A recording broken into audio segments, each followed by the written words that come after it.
I want to tell you about the sky first, because that is where all of it begins and that is where all of it lives. And if you have never spent a serious amount of time in the lake country of central Minnesota, you may not understand what sky means up here. In Indianapolis, where I grew up, the sky was something above you, background. In Minneapolis, where I spent my late 20s and most of my 30s, the sky was something you checked on your phone before deciding whether to bring a jacket. Up here, the sky is something else entirely. Up here, the sky is a presence. The way a large body of water is a presence. The way a mountain is a presence. Something so large and so close and so immediate that it changes the character of everything beneath it. I moved to Holden in October. I should have understood from the beginning that a place where the sky was that large and that close was a place where the sky could do things that sky did not normally do. I should have been paying more attention from the first week. I was not paying attention. I was still a person for whom weather was weather. And that is the kind of person you stop being in Holden, whether you plan to or not. I am 35 years old, and I have been working as a technical writer remotely for 4 years, which means I can live anywhere with a reliable internet connection and a quiet place to sit. Holden showed up in a real estate search on a grey February afternoon when I was sitting in my Minneapolis apartment, doing the math on my rent versus my income for the 5th time that week and arriving at the same uncomfortable answer. I pulled up the listing for the house on Birchwood Road, and there was a photograph of the backyard taken in summer with a field behind it, and beyond the field, the grey-blue line of a lake on the horizon. And something in me that had been tightening for 2 years just released a little. I drove up in October with a rented truck and arrived on a Saturday morning when the last of the fall color was on the trees and the light had that particular quality of northern October light, low and golden, and making everything it touched look like it was being seen for the last time before winter covered it. I carried boxes up the porch steps, and my neighbor Howard came over without being asked and carried boxes alongside me. And we talked about the town while we worked, the diner on the main street, and the library, and the hardware store, and the lake, and the fishing. All the ordinary information that a place hands a newcomer through the people who already belong to it. Before he left, Howard looked at the sky to the west. It was the kind of look a person gives a thing they have been watching for a long time, a look that carried history in it.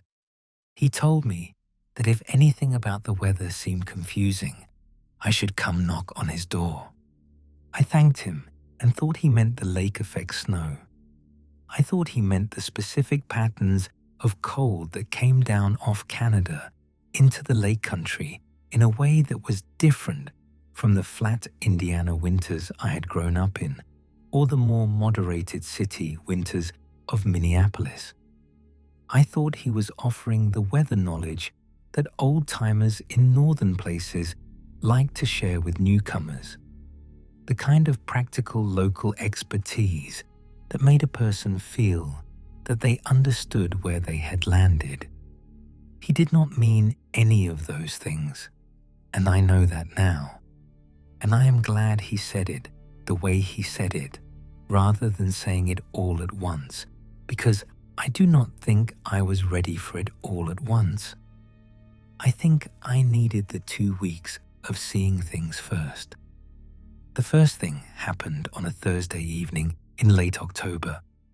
I had built a habit almost immediately of sitting on my back porch with coffee in the evenings to watch the sun go down over the field and the lake.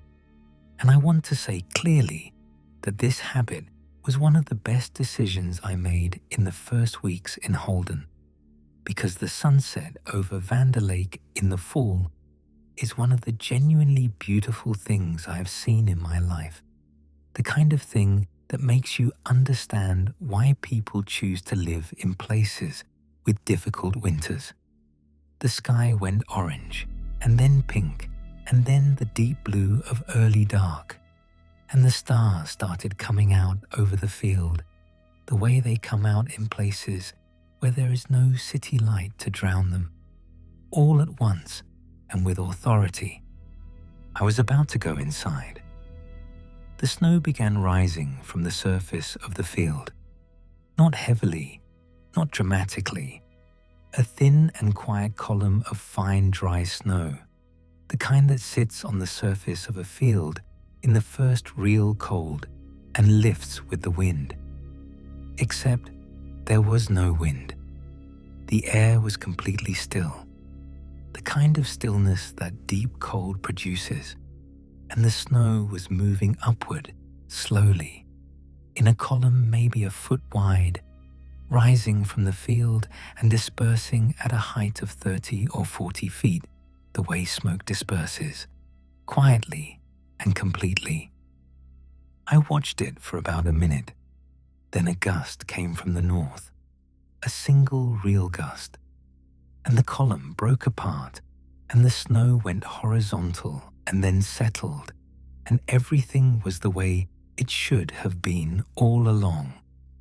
I stood on the porch for another minute, with my coffee getting cold in my hands. Then I went inside and told myself I had been outdoors in the cold for 20 minutes, and I was not fully adapted to the light yet, and there was probably a thermal explanation involving the temperature differential between the surface of the field and the air above it, and I went to bed. I saw two more things in the following week.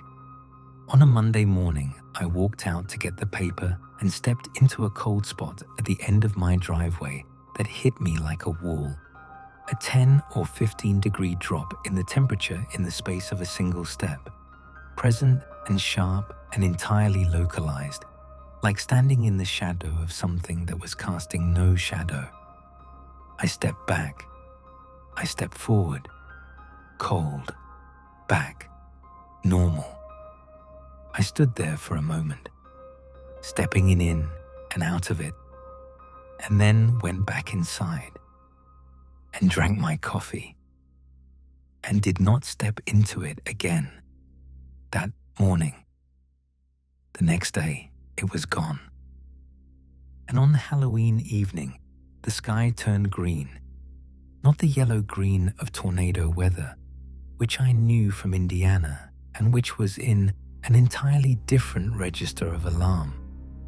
This was a deeper green, almost luminous, the color of light through deep water, and it sat over the western part of Halden for about an hour, steady and present, like the sky had made a decision about what color it was going to be tonight and was committed to it. I checked the aurora forecast on my phone. Nothing. I checked the weather service, unremarkable conditions across the region. I put my phone down. I stood at my front window and watched the green sky until it faded. Then I walked across the street and knocked on Howard's door. He made coffee without asking if I wanted any. We sat at his kitchen table, and I told him everything, the upward snow and the cold spot and the green sky, in the order I had seen them, and he listened without interrupting or expressing surprise. And the not expressing surprise was the thing that told me most clearly that I was not going to hear a reassuring explanation at the end of my account. He said that Holden had always had unusual weather. He said this carefully, choosing the word unusual with the precision of a man who had been thinking for a long time about the best way to say a specific thing. Not unusual meaning unpredictable or extreme, but unusual meaning something more specific that he was about to explain and that he wanted me to hear fully before I responded. He said the weather in Holden did things that weather did not do elsewhere. He said this had been true for as long as anyone in Holden could remember, and longer than that, going back to the accounts of the first families who settled this part of the county in the late 1800s, and who described the sky over the lake country in terms that later residents, once they had been here long enough, understood. He said it was not constant. There were long stretches of completely ordinary weather, months at a time during which nothing unusual happened and the sky was simply the sky. And then there were other stretches. He said the weather in Holden was, as best he had been able to understand it over 68 years of living here, aware. He said he knew how that sounded. He said it anyway because it was the most accurate word he had. Not aware the way a person was aware, not thinking or intending or deciding. Aware the way a lake was aware of the wind across it, responsive in its own terms to what was happening around it. He said the weather in Holden responded to the state of the town. I asked him what he meant by the state of the town. He said the emotional weight of the community, the things happening between people, the losses and the changes and the accumulations of a small community's life over time. He said the sky in Holden reflected what was being carried by the people under it in the only language it had, which was sky and snow and cold and wind. I asked about the upward snow. He said upward snow was typically a response to something leaving, a death, a departure, the end of something long held. He said the night I had seen it was the night that the woman who had run the Holden Library for 30 years had retired and left for her daughter's place in Arizona, a woman who had been in this town for over 4 decades and whose leaving had a weight to it that the community was still adjusting to. He said he had seen the snow rising from his own window that evening and understood it the same way he always understood it, as the sky registering what the town had lost. I asked about the cold spot. He said localized cold usually meant something was paying close attention to a specific place. He was not sure what had been attending to my driveway, but it had resolved, and things that resolved usually meant the attention had moved on or satisfied itself. He said the green sky meant something was building, not a storm necessarily, something accumulating. He said green sky was the one that told people in Holden to pay attention to the next few days. I sat with my coffee for a long time. Then I asked if there were rules. He said yes, and he told them to me the way his father had told them to him, plainly and in order, because the order mattered. The first rule was to go outside and look at the sky every morning and every evening, not to analyze it or try to predict it, just to look, to be a witness to what the sky was doing, because the weather in Holden responded to being witnessed the way people responded to being witnessed. It stayed within certain limits. It regulated itself. When the people of the town were paying attention to it, Howard said this was the rule that sounded strangest and was the one the older residents were most consistent about. The simple act of looking, of acknowledging what was there. The second rule was to stay inside during the green sky, not because the green sky was itself dangerous, but because what followed it was unpredictable, and being inside during an unpredictable period was prudent. He said most people who had grown up in Holden felt this instinctively. The green sky produced a general pull toward indoors, but newcomers needed to be told because their instincts had not been calibrated by years of living under this particular sky. The third rule surprised me most. He said when the weather did something unusual, something specific and directed, the right response was to acknowledge it, not out loud, not in any ceremonial way, just to be honest with yourself about what the weather was responding to sit with whatever was happening in your life or in the life of the community that the sky was reflecting, rather than explaining it away. He said the weather in Holden did not like to be ignored. He said that was the most consistent thing he had observed in 68 years here, that the unusual behavior became more insistent, more pronounced, when the people of the town looked away from it. I asked if the weather had ever hurt anyone. He said not directly. He said there had been bad periods over the years, periods when the unusual behavior was frightening enough that some families left, people who could not make peace with a sky that knew them. He understood those decisions. He did not agree with them, but he understood them. He said what the weather had never done in any account he had from his father or his grandfather or anyone else who had talked about it in the whole long history of Holden, was harm someone who was paying attention to it. He said it seemed to be satisfied by the being known. I spent the next 2 weeks going outside every morning and every evening and looking at the sky.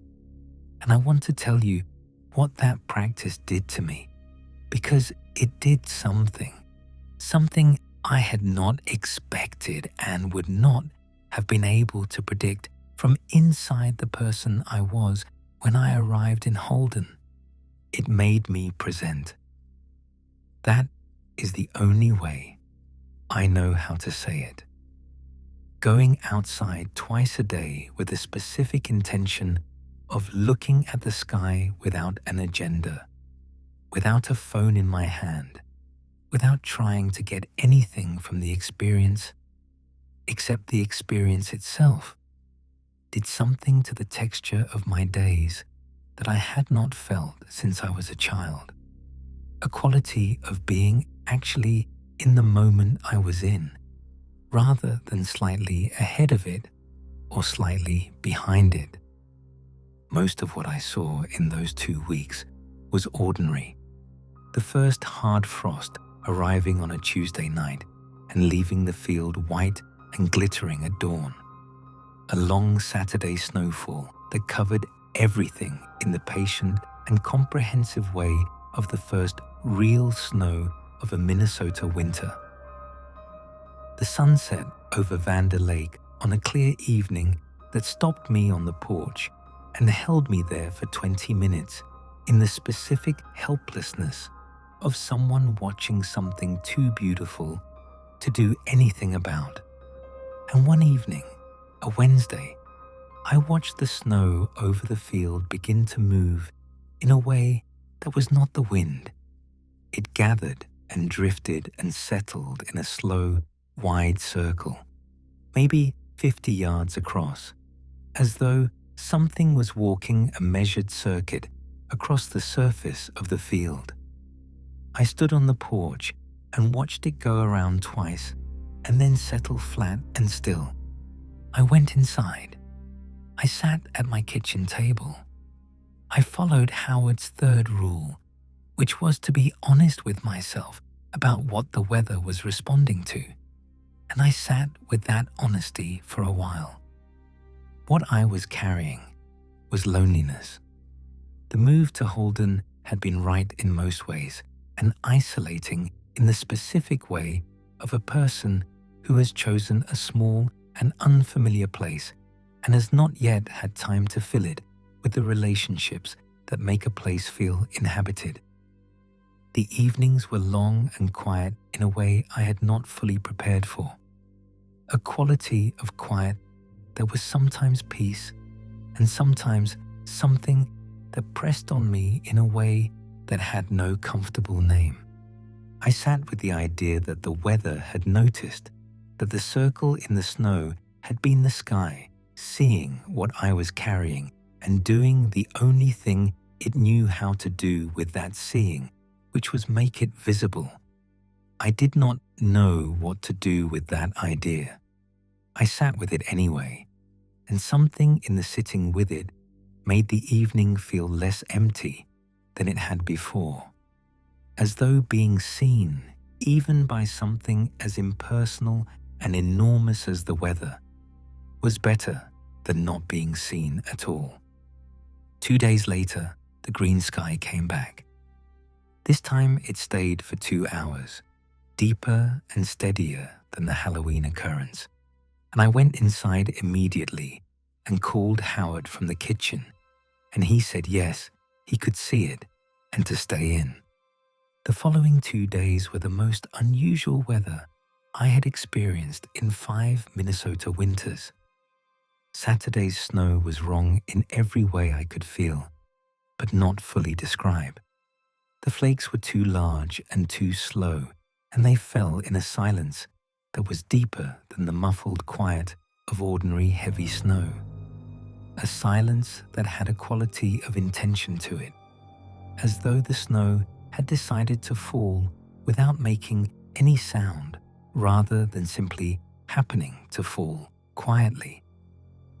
By evening, there were 2 feet of it on the yard, and the field, and the street, and the sky above the snow at the horizon was green again, faint but present, like something that had been watching all day and was still watching.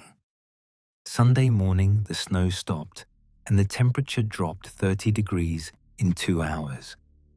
I know that is within the range of what Minnesota weather can do. I know the numbers are not impossible. What I cannot convey in numbers is the quality of it, the way the warmth of Saturday morning was not gradually replaced, but simply removed, efficiently and without negotiation, as though something had made a decision and implemented it. I stood in my kitchen watching the thermometer on the back porch, and I felt it the way you feel a change in a room when someone has walked in, a presence where there had not been one. I went outside for my morning look because Howard's rule was to go outside, and I was following the rules. The sky was absolutely clear, blue, white, and still, the clarity that comes after a major weather event in the deep cold of a Minnesota winter. Every detail of the landscape, sharp and close, in the way that very cold air makes things sharp and close. The field under its 2 feet of snow was completely undisturbed. The birch trees at the edge of the property stood in their thin white lines against the sky, and standing in that clear cold, I felt it. The thing I had been circling around since the first evening on the porch with the upward snow. The thing Howard had been pointing at with his words about awareness and responsiveness and being satisfied by the being known. I felt the sky paying attention to me, not in any dramatic way, not as a presence that spoke or moved or made itself known through any specific phenomenon, just as the sky, being the sky, clear and enormous and cold and entirely itself, and me being a person standing underneath it, being entirely myself, and between those 2 things, a quality of mutual regard that I did not have words for and still do not have words for, but that was as real as the cold on my face. I stood there for a long time. I did not feel afraid. I felt, for the first time since moving to Holden, completely seen. I drove into town on Monday after the plows had been through and had breakfast at the Lakeview Diner, which was full in the way of a small community gathering after a shared weather event. I talked to people over coffee and eggs, the easy conversations that happen in small places after the weather has given everyone something in common. I talked to a woman named Bev, who had run the hardware store on the main street for 30 years. She said the Saturday snow had been the weather marking a loss. Her business partner of 20 years, a man named George, who had co-founded the store with her and retired to Florida 3 years ago, had died the previous week, quietly in his sleep, in the way of a person who had lived a full life and completed it. She said she had watched the snow falling on Saturday from her front window, and it had felt right to her. It had felt like the weather understanding what had been lost without being told. I talked to a man named Art, who farmed the land east of Holden, and who said the cold snap was the winter arriving in its own time, with its own weight, the way it did some years, and that this year the weight felt proportionate to the fall the town had had, which had been a heavy fall for various reasons. I drove home from the diner, turning the word honest over in my head.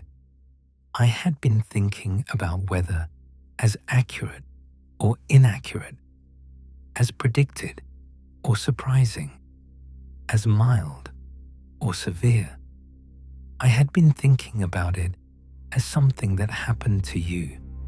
I had not been thinking about it as honest, but that was what the weather in Holden was.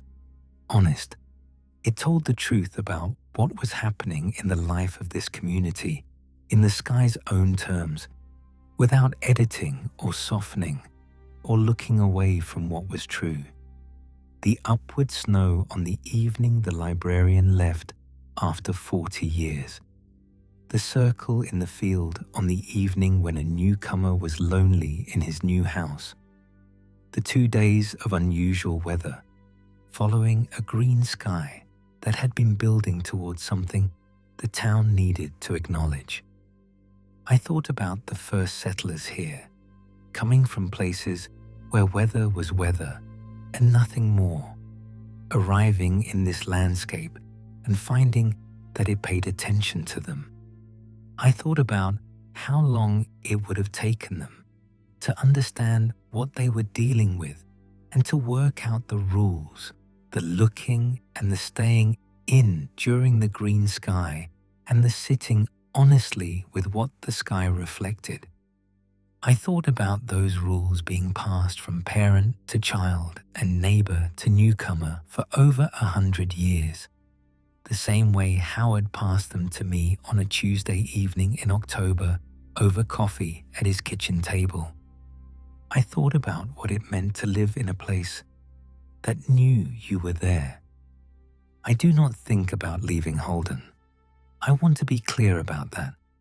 I know that is not what people expect to hear from a story that begins with unusual weather and rules for surviving it.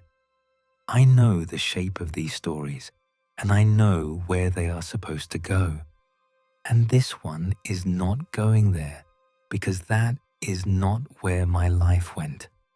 The weather in Holden is unusual, and the unusualness of it is inseparable from everything else about it, the same as the lake and the winters and the quality of the people and the sky that is so large and so present up here that it changes the character of everything beneath it. I called my sister in Indianapolis on a Sunday evening in December, and she asked how the small town life was going, and I said it was good in ways I had not expected. She asked if the isolation was getting to me the way she had worried it would, and I was quiet for a moment. I said no. She asked what had changed, and I tried to explain and could not quite do it, which is a feeling I have become familiar with in Holden, the knowledge of something that lives in direct experience and loses its essential nature when you try to move it into language. What I have learned is to be a person who looks at the sky morning and evening without needing to explain what he sees, who understands a snowfall or a cold snap, or a green horizon as the sky, being honest about the weight of what is being carried in this community at this moment, who stays inside during the green sky, because being inside during an unpredictable period is simply prudent, who sits with what the weather notices about him, even when what it notices is not comfortable to look at directly. This last part is the one that surprised me most. The weather in Halden does not only respond to the community as a whole, it responds to individuals.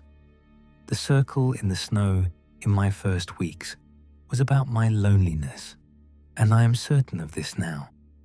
There was a window frost in late November, the morning I was wrestling with the decision about whether to stay through the full winter, that formed in a shape that looked almost exactly like a doorway. And I sat with what that might mean for a long time before I understood it as a question. The weather asking me which side of the threshold I was going to choose. And there were 3 warm days in the last week of November. Unseasonable warmth, clean and quiet and present, that arrived the week I stopped trying on Holden to see if it fit and simply understood that it fit, that this was where I was going to be. I think the warmth was the weather welcoming me. I think this without embarrassment and without needing it to mean anything beyond what it was.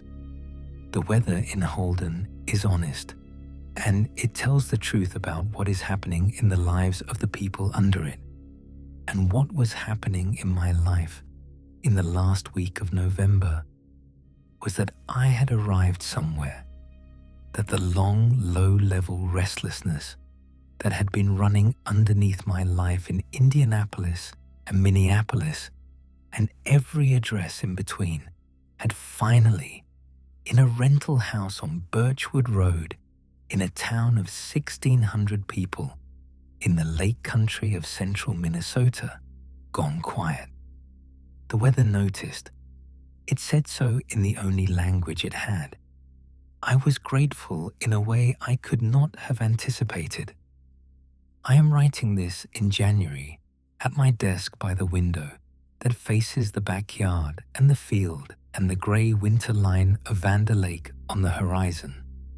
There are 3 feet of snow on the field and the lake is frozen, and the sky tonight is the specific dark blue of a Minnesota winter night. Clear and very cold, and full of more stars than I ever saw in Indianapolis or Minneapolis. Stars that are visible up here the way they are only visible in places far enough from city light that the sky can show you what it actually contains. I have one thing I want to say to anyone reading this who has moved somewhere and found that the weather was doing things that weather should not do. Not extreme things, not dangerous things.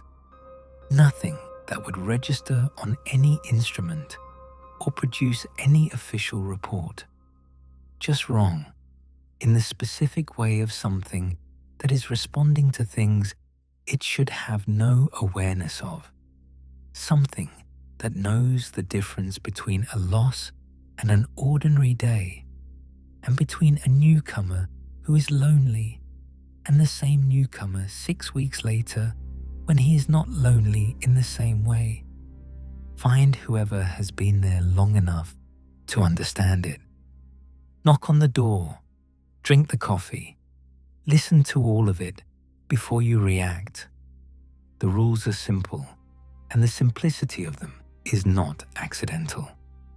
Go outside and look at the sky morning and evening. Stay inside during the green sky. Be honest with yourself about what the weather is reflecting when it does something unusual. That is the whole of it. The whole of living in a place that knows you are there fits into those three things. And once you are doing all three of them, the unusualness stops being alarming and starts being something else. It starts being company. I go outside every morning and every evening, and I look at the sky, and the sky looks back, and neither of us needs to make more of that than it is. It is a large, cold presence, and I am a small, warm one. And we have been sharing this stretch of Minnesota for 3 months now, and the terms between us have settled into something comfortable without either of us deciding to make them comfortable. Tonight, when I went out for my evening look, the sky to the west had the faintest trace of green at the horizon. Not the deep, steady green of something building toward the kind of 2-day event that rattled the windows and dropped the temperature 30 degrees. Just a tinge, a note, the sky registering something in a quiet key. I stood in the cold and looked at it. I thought about the town and what it might be carrying right now. The ordinary weight of January in a small place where winter is long and the people have been inside with each other and their own thoughts for 2 months. I thought about whether the trace of green was for the community or for me specifically, and I decided I was not going to be able to answer that, and it was not necessary to answer it. I went inside. I will stay in tomorrow if the green deepens. I will go out if it does not. I will keep looking either way. That is what living here asks, and it is not very much. And what it gives back is everything else. The field, the lake, the stars, the sky that is honest with you if you are honest enough to look.